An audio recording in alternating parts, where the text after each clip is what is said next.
हम लोग वर्ब्स पढ़ रहे थे ना। अब वर्ब के लिए क्या क्या जरूरी है, यानी कहते हैं कि उसके आगे अब हमें क्या पढ़ना है, वर्ब में वॉइस पढ़ना है, मूड पढ़ना है। क्यों? क्योंकि कहते हैं कि in English grammar verbs have 5 properties. In English grammar, verbs have 5 properties: voice, mood, tense, person and number. 5 कौन कौन? voice, mood, tense, person and number. Person, number, ये सब आप जान चुके हो। पर्सन कितने होते हैं?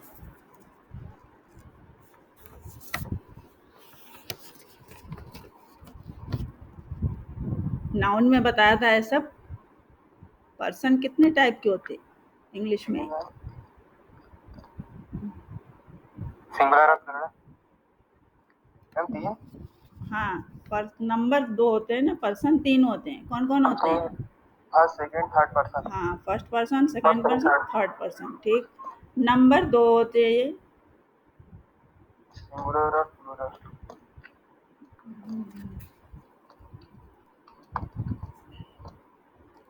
और टेंस कितने होते हैं? मैम 3।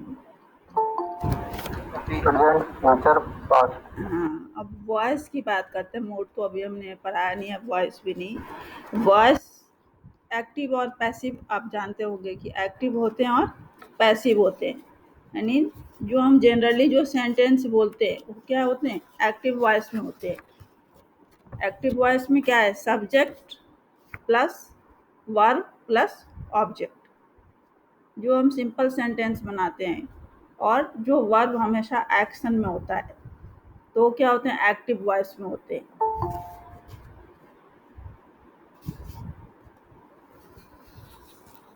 यानी एक्टिव वॉइस की डिफिनीशन क्या होती है कि active voice means that a sentence has a subject that acts upon its verb. Ram it's mango, क्या है? इसमें राम सब्जेक्ट, इट्स क्या है? वर्ब, और मैंगो ऑब्जेक्ट। तो ये क्या हो गया? किस किस वॉइस में हुआ है? एक्टिव वॉइस में। नहीं, जनरली हम जो सब्जेक्ट बनाते हैं या सब्जेक्ट जो सेंटेंस बोलते हैं वह एक्टिव में ही बोलते हैं। वॉइस में, इसमें पैसिव में बहुत कम बोलते हैं। जिसमें एक्टिव में क्या है? सब्जेक्ट हमेशा एक्शन में होता है। इसीलिए इसकी अलग अलग टाइप से डिफिनेशंस दी हुई है कि जैसे हमने कहा राम इट्स मैंगो, या मान लो स्नेहा हेल्प्स सीमा। तो इस सेंटेंस में क्या है? The form of the verb shows that the person denoted by the subject does something. Verb क्या दिखा रहा है कि जो person denoted by the subject means Sneha does something. Sneha helps Seema. इसको हमने ऐसे लिखा, मान लो कि Seema is helped by Sneha. ऐसे भी तो ये पैसिव में आ गया। तो पैसिव में क्या कहते हैं कि the form of the verb shows that something is done to the person. वहाँ subject does something, but here something is done to the person denoted by the subject. मतलब जो subject है उसके द्वारा किसी के लिए कुछ काम किया जा रहा है। इसको ऐसे भी डिफाइन करते हैं कि active voice means that a sentence has a subject that acts upon its verb. Active voice describe a sentence where the subject performs the action. Main यही है कि sentence where the subject performs the action stated by the verb. Whereas passive voice means that a subject is a recipient of a verb's action. Passive voice में subject क्या है? Recipient है, जो verbs action का recipient है। इसलिए कहते हैं कि जब सब्जेक्ट सेंटेंस में कुछ काम कर रहा होता है, एक्शन में होता है, तो वह सेंटेंस किस में होता है? एक्टिव वॉइस में। और इसमें सीधा सा इसका जो स्ट्रक्चर है, subject plus verb plus object. But when a sentence is in the passive voice, when the subject is acted on by the verb, the passive voice is always constructed with a conjugated form of to be. To be verbs कौन से होते हैं? वहाँ भी बताया था auxiliary में to be verbs होते हैं, इज, एम, आर, ये सब क्या है? ये सब टू बी वर्ब्स कहलाते। तो passive voice is always constructed with a conjugated form of to be plus the verbs past participle. Doing this usually generates a preposition. Preposition क्या आता है? by। हमेशा आप देखते हो पैसिव वॉइस में कौन सा प्रीपोजिशन यूज होता है? अक्सर by यूज होता है। तो यानी इसका स्ट्रक्चर क्या हो जाएगा?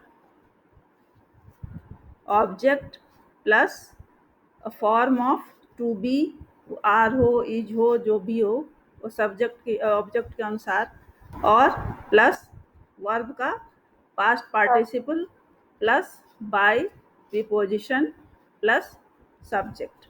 यानी सब्जेक्ट का लास्ट में आएगा, ऑब्जेक्ट पहले आएगा।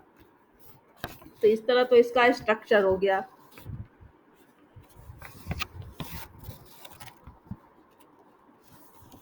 तो कहते हैं कि इन द पैसिव वॉइस, हम लोग पैसिव वॉइस जनरली लिखते समय यूज नहीं करते हैं, इसका तभी यूज करते हैं जब हमें इसकी बहुत आवश्यकता होती है। नहीं तो जनरली जो हम लोग बातचीत करते हैं या किसी के बारे में कुछ कहना होता है तो एक्टिव में ही कहते हैं।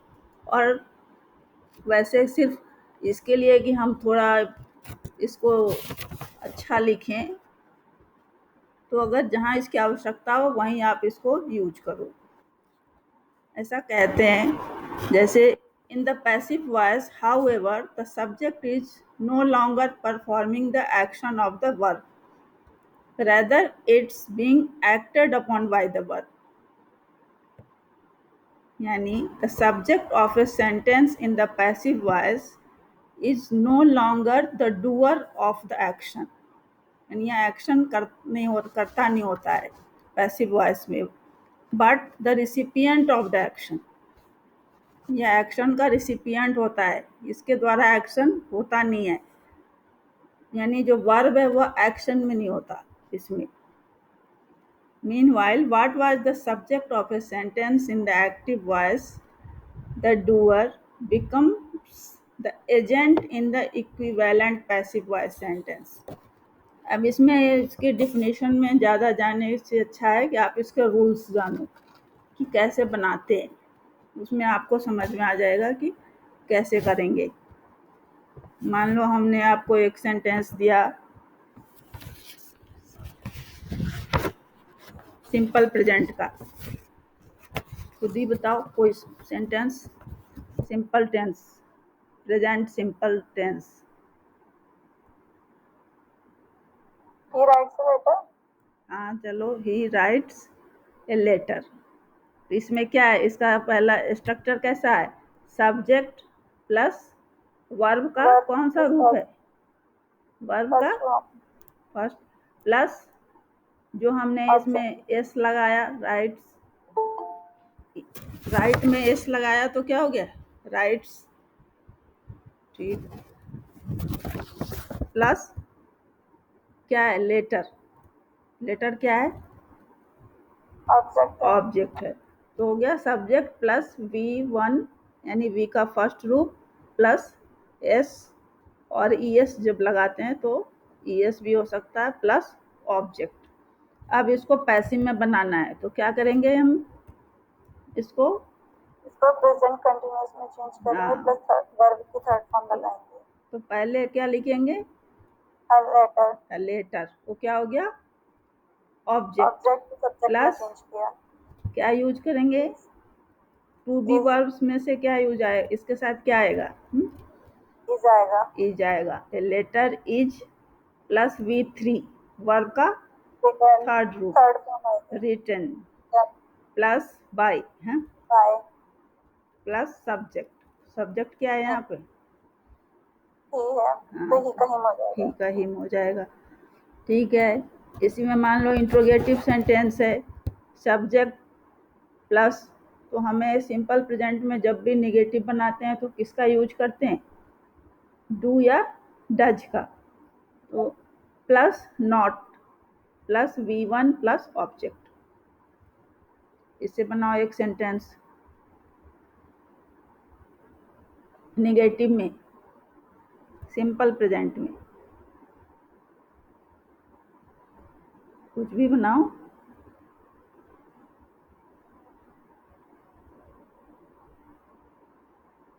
नहीं बनाओगे? He does not sing well.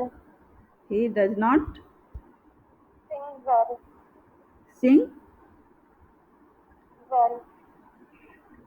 या वेल तो एडजेक्टिव हो जाएगा ना। हाँ She does not sing a song. हाँ, सिंग है सॉन्ग। तब आप इसको बना सकते हो कि ऑब्जेक्ट को पहले ले आओ, A song song plus, is not sung ठीक है, नॉट by हाँ by जो her. भी है, हाँ जो आपका सब्जेक्ट है उसको ले आओ। ठीक है, इसी तरह इंट्रोगेटिव बनाना होगा इसका, तब क्या करोगे? डज या डू प्लस, वो पहले आएगा ना, डू या डज जो भी यूज करोगे, डज पहले आएगा, does plus subject plus V1 plus object, उसके बाद इंट्रोगेटिव साइन आएगा जो भी आएगा। मान लो कहते हैं कि डज ही ईट, या do you eat, do you eat भी कह सकते हो, डू यू ईट। आगे क्या लिखोगे? ऑब्जेक्ट भी तो दोगे।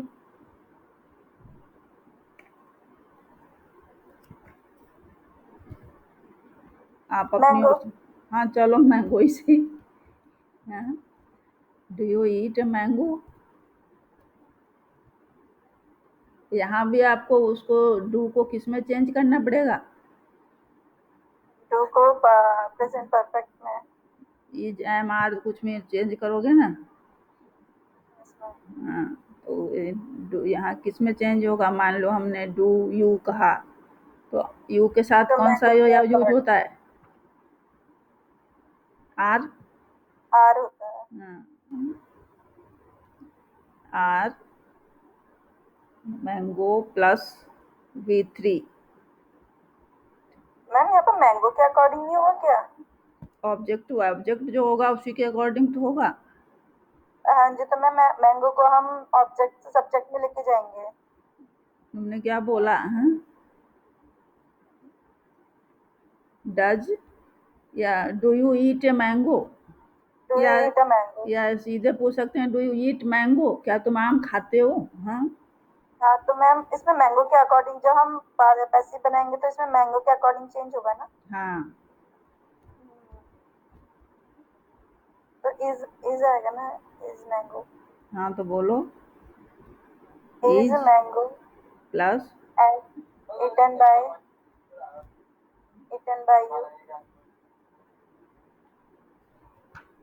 मैंने प्लस V3 प्लस 22 सब्जेक्ट, उसके बाद आ जाएगा आपका।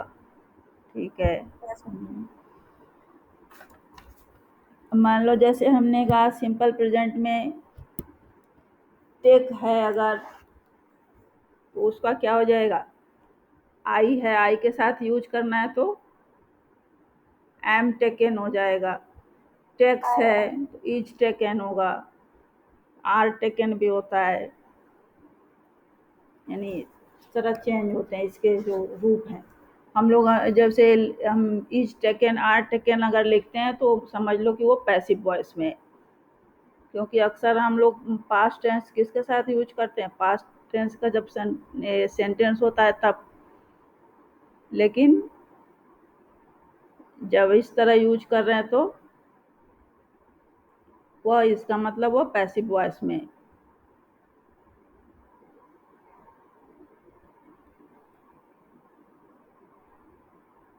ये तो मान लो पैसिव वॉइस में ये जो इज एम आर यूज हो रहा है ना, इसको यहाँ पे कौन सा वर्ब कहेंगे?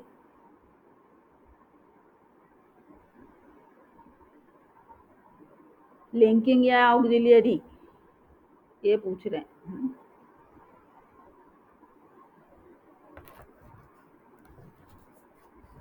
क्योंकि लिंकिंग में भी यूज होते हैं और इसमें भी ऑक्सिलियरी में भी। ऑक्सिलियरी वर्ब हेल्पिंग वर्ब होते हैं, ये क्या करते हैं, मेन ऑक्सिलियरी वर्ब कभी भी अकेले नहीं आते, किसके साथ आते हैं? मेन वर्ब के साथ। हाँ, मान लो हमने कहा he reads a novel, passive में इसे क्या बनाओगे? A novel is read by him. Active मान लो कह रहे हैं ही does not cook food, Food is not cooked by him. हाँ बिल्कुल सही बताया। बाकी जो नहीं बोल रहे वो भी सीख लो। हाँ, एक्टिव मान लो हमने कहा कोई इंट्रोगेटिव सेंटेंस है, does he purchase books, does he purchase books, Are books purchased by him? हाँ, they grow plants, simple present सारे सेंटेंसेज हैं। दे ग्रो प्लांट्स, तो पहले क्या ले आएंगे? ऑब्जेक्ट। हाँ Plants are grown. हाँ, प्लांट्स जो कि प्लूरल है तो हमने आर यूज किया। प्लांट्स आर ग्रोन बाय, दे का चेंज कर देंगे देम। शी टीचेज मी, अब मी को यहाँ पे चेंज करना पड़ेगा आपको। आई, आई के साथ क्या लगाएंगे? एम, टीच का टॉट बाय, शी को चेंज करना पड़ेगा फिर। आई एम टॉट बाय हर। हाँ, कभी कभी यूज तो करते ही हैं हम लोग इसका भी। अब दूसरा मैं मान लो हम लोग इसके रूल्स देखते हैं, जैसे active and passive voice for present continuous tense, सबका देखेंगे बारी बारी से। इसमें क्या आता है? सब्जेक्ट प्लस, इसको इम्परफेक्ट भी बोलते हैं, आप लोग क्या बोलते हो? जब जैसे I am reading a book, ऐसे इसको आप क्या बोलते हो? प्रेजेंट कंटिन्यूअस बोलते हो या प्रेजेंट इम्परफेक्ट बोलते हो? पुराने जो ग्रामर की बुक्स है ना, बोलो। प्रेजेंट कंटिन्यूअस, प्रेजेंट कंटिन्यूअस बोलते हो ना। ये पुराने बुक्स जब हमारे ज़माने की थी ना, उसमें प्रेजेंट इम्परफेक्ट लिखा रहता था, प्रेजेंट इम्परफेक्ट टेंस। आजकल ये कंटिन्यूअस ही लिखते हैं इसको भी। तो इसमें क्या कहते हैं? Subject plus is am are कुछ भी यूज होता है ना, प्लस बी वर्ब का फर्स्ट रूप यानी V1 plus ING plus object.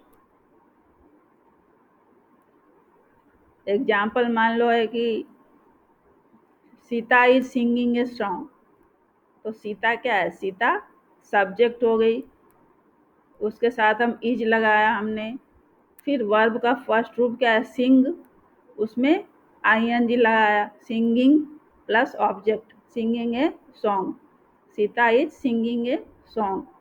तो अब इसको चेंज करेंगे तो क्या हो जाएगा?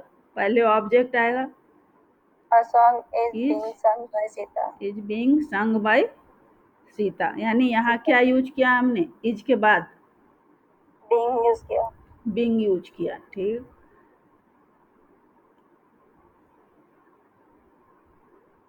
मान लो इसमें निगेटिव सेंटेंस है इसी में, तो आप क्या करोगे? इसमें ऑब्जेक्ट और ऑब्जेक्ट के अनुसार आप verb use auxiliary verb use करोगे और उसके बाद नॉट लगाओगे।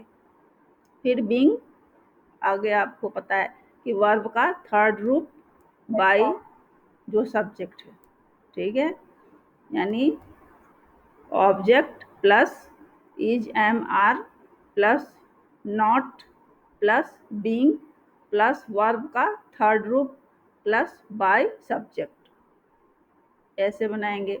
अगर इंट्रोगेटिव सेंटेंस है तो इसमें तो आपको पता है कि इज एम आर से भी इंट्रोगेटिव बनता है ना, इज ही, Yes, ma'am. हाँ, is he, am I, are you, ऐसे बनाते हैं। तो वहाँ क्या करेंगे, इसे मैं पैसिव पहले में, आ जाएगा। हाँ, उसमें भी इज एम आर जो है वो पहले आएगा, लेकिन वो ऑब्जेक्ट के अनुसार आएगा। Yes, ma'am. और प्लस आपको पता ही है कि जब भी पैसिव बना रहे हैं तो वर्ब किस में चेंज हो जा रहा है, किस रूप में, थर्ड फॉर्म में हाँ, थर्ड फॉर्म में, plus by by plus subject, जो हमने सब्जेक्ट ऑब्जेक्ट सब्जेक्ट है, बनाया। हाँ, ठीक है। अब प्रेजेंट परफेक्ट में आ जाओ। प्रेजेंट परफेक्ट में क्या है, हम लोग जब ये क्या यूज करते हैं, I have eaten, you have Has read, had. इस तरह यूज करते हैं ना। हैव के बाद पहले ही से वर्ब का थर्ड रूप लगा होता है इसमें, और उसके बाद ऑब्जेक्ट, यानी सब्जेक्ट प्लस हैज या हैव प्लस वर्ब का थर्ड रूप प्लस ऑब्जेक्ट, इसको चेंज करना है। तो यहाँ क्या करेंगे, ज़्यादा कुछ नहीं करना है, ऑब्जेक्ट को पहले ले आएंगे, हैज या हैव जो यूज करना है उसके साथ, प्लस बीन लगाएंगे, B double E N, been, तीन लगा। प्लस वर्ब का थर्ड रूप ही रहेगा, plus by plus subject. Negative में भी वही है, केवल नॉट यू ऐड हो जाएगा। और इंट्रोगेटिव में क्या है, इंट्रोगेटिव में आप उसको पहले ले आओगे, हैज या हैव को जो भी है, plus object plus been plus verb का थर्ड रूप प्लस बाय सब्जेक्ट। अब मान लो हमने एक आपको दिया कि श्याम हैज चैलेंज्ड हिम, तो क्या बनाओगे, He has been challenged by Ram. हाँ,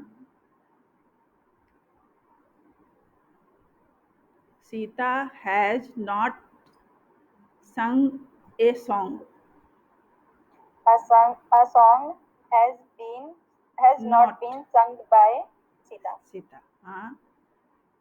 मान लो थर्ड आप इंट्रोगेटिव भी एक बना के बता दो, have they left the apartment, As the एक apartment मिनट, हाँ, left by. एक चीज यहाँ पे ध्यान दे दो, अपार्टमेंट के अनुसार यूज करना है आपको। Yes, ma'am. यहाँ हैव के बदले क्या लिखोगे, क्या has आएगा? Has the हैज, apartment आएगा। हाँ, has apartment been left by them. अब समझ गए, इसमें अभी कुछ नहीं है। I have read the newspaper, ये तो, A newspaper, हाँ, a newspaper has been read by me, me. ठीक है। ये तीन प्रेजेंट के हो गए, हो Yes, गए ना। अब पास्ट में आ जाओ, पास्ट सिंपल टेंस में कोई एक सेंटेंस बताओ, कोई भी सिंपल पास्ट का। ये आपका दोनों ही हो जा रहा है ना, टेंस भी हो जा रहा है और ये भी हो जा रहा है, दोनों हो जा रहा है। सिंपल पास्ट का कोई एक सेंटेंस बनाओ जिसमें I read a book. I read, I read a book. Red a book. अब इसको क्या करोगे, जब वहाँ तो इज एम आर लगाते थे, यहाँ क्या लगाएंगे, दो ही है हमारे Was पास, वाज और वेयर, तो उसके अनुसार ऑब्जेक्ट के अनुसार लगाओ, क्या लगाओगे, a book was read by me. A book was read by me, Me. हो गया, ये तो है।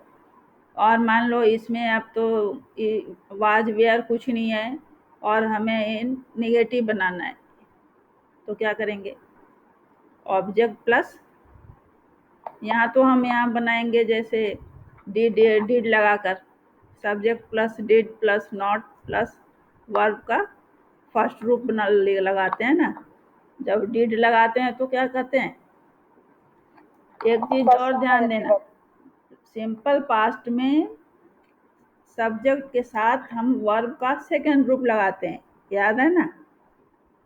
रेड तो चूंकि एक ही रेड रेड बोलते हैं तो हमने बोल लिया, ठीक है, लेकिन मान लो ईट होता तो कौन सा रूप लगाते यहाँ पर, एट, ATE, एट। अगर सिंग होता तो सैंग लगाते, SANG। सिंपल पास्ट में हमेशा वर्ब का सेकंड रूप लगता है। हाँ, तो कहीं पर अगर रेड लिखा हुआ है, मतलब READ लिखा है, READ का एक ही स्पेलिंग होता है, रेड रेड ही होता है, रीड रेड रेड, तीनों में। तो कहीं पर आई रीड बुक लिखा है, तो हम कैसे पता करें ये पास्ट का है या प्रेजेंट का है? अब यही तो है, वो आपको आगे के इससे पता करना होगा। वो इसमें लिखा है कि इसको एक्टिव से पैसिव में चेंज करो, तो आई रीड ए बुक लिखा है एक्टिव में, तो आप समझो कि वो प्रेजेंट में है, उसको आपको थर्ड रूप में ले जाना होगा। अगर पैसिव में है तो आप समझो कि वो इसमें पास्ट टेंस में है, क्योंकि उसकी ये स्पेलिंग तो एक ही होती है तीनों रूप में। वो सेंटेंस के अनुसार आपको समझना पड़ेगा कि जहाँ यूज हो रहा है। अगर आई रीड ए बुक लिखा है तो आप अगर इसको कह रहा है पैसिव में चेंज करने के लिए, तो आप उसे रेडी लिखोगे वहाँ भी, अगर सेकंड में भी लिखते हो तब भी, थर्ड में भी। असल में पैसिव में तो सेकंड में कहीं लिखते ही नहीं है ना, एक्टिव में लिखते हैं। एक्टिव में सिंपल पास्ट जो होता है, मैं गया, तुम आए, तो क्या करते हैं, कम केम कम होता है। तो यहाँ क्या है, सिंपल पास्ट में अगर आपको मान लो पैसिव दे दिया, उसको कहा एक्टिव में चेंज करो, तब क्या करोगे, तब आप वर्ब का सेकंड रूप इस्तेमाल करोगे यहाँ। इसलिए आपको वर्ब के तीनों रूप याद होने चाहिए। गो, वेंट, गॉन होता है ना, वह गया, तो ये सिंपल पास्ट है, तो ही वेंट होगा ना, गॉन थोड़ी होगा।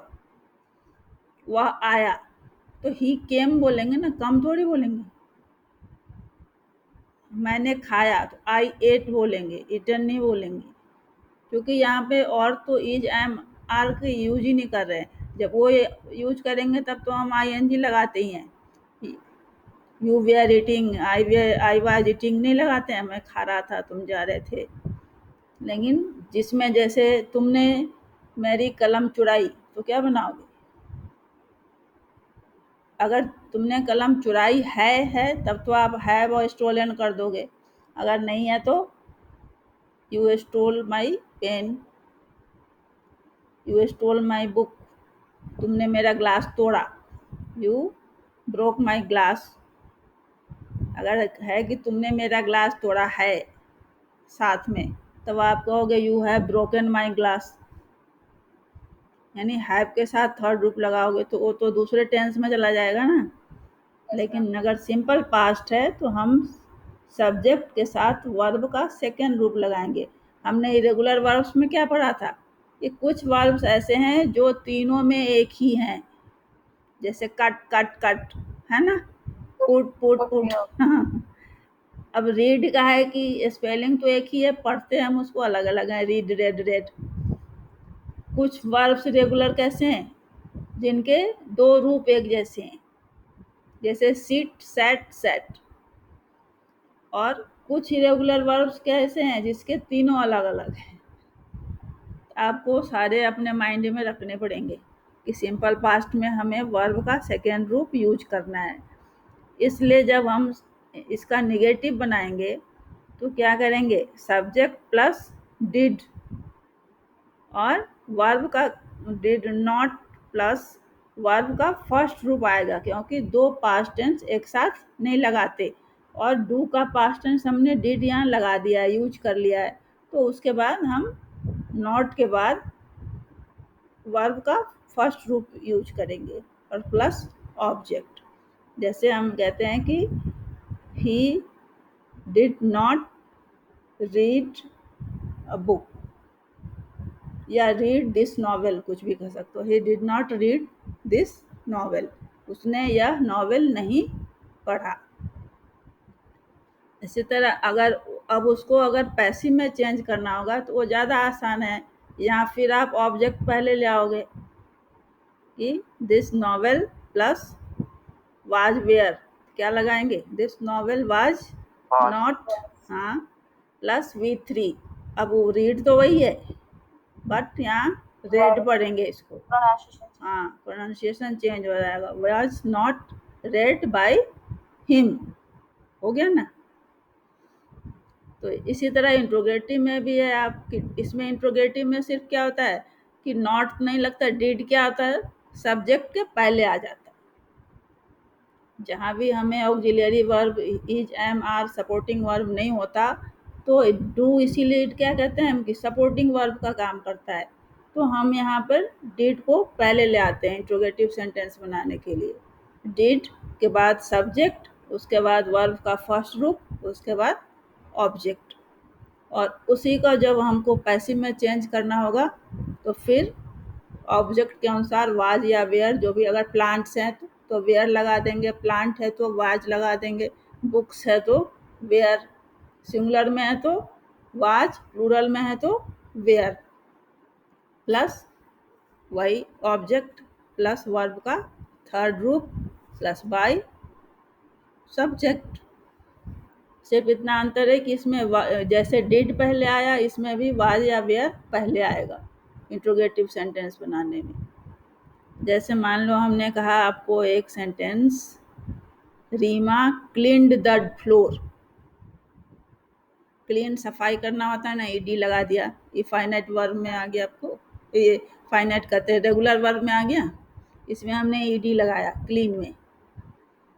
ईडी में क्या था, डी ईडी या आईडी लगाते हैं। तो हमने यहाँ कहा Rima cleaned the floor, Rima ने फर्श साफ किया है, इसलिए सिर्फ क्लीन्ड आया, पास्ट टेंस। अब क्लीन का क्या होगा, तीनों दोनों रूप एक ही जैसे होंगे ना, ईडी लगाया तो क्लीन्ड, क्लीन्ड, हाँ। तो अब हमें इसको पैसिव में चेंज करना है, तो पहले क्या ले आएंगे, द फ्लोर, फ्लोर के साथ क्या लगेगा, वाज या वेयर, वाज, वर्ब तो वही आ जाएगा, हाँ, थर्ड ग्रुप भी वही होगा, तो क्या हो जाएगा, क्लीन्ड बाय जो भी है सब्जेक्ट, हाँ, हाँ। इस तरह आप बहुत सारे अब इसके बना सकते हो। मान लो एक है आई सेव्ड हिम, मैंने उसे बचाया, इसको कैसे, हिम को चेंज करना पड़ेगा आपको, हाँ, आसान है,